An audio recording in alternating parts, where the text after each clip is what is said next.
আজকে রান্না করব শুটকি, লইট্টা শুটকি।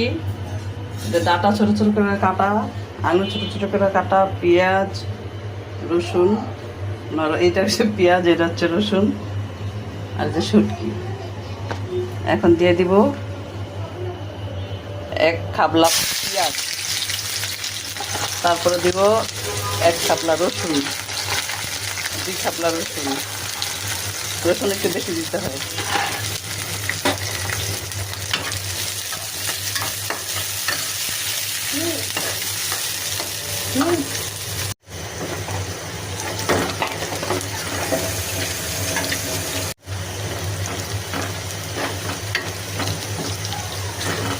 এই যে পেঁয়াজ ভাজা অর্ধেক হয়েছে, এখন দিয়ে দিব শুটকি।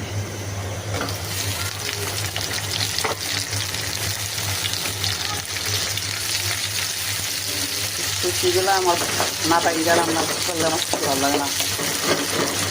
থাকি আমি দিব আধা ঘন্টা করে ভাজবো।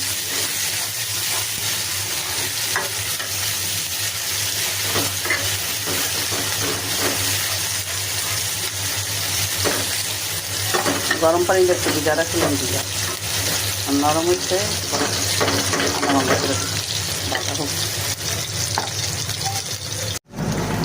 কারণ চলে গেছে, জেনারেটর থাকছে, জেনারেটার আওয়াজ। আমার শুটকি এখান দিয়া ভাজা হয়ে গেছে। এখন একটু পানি দিয়ে দিই।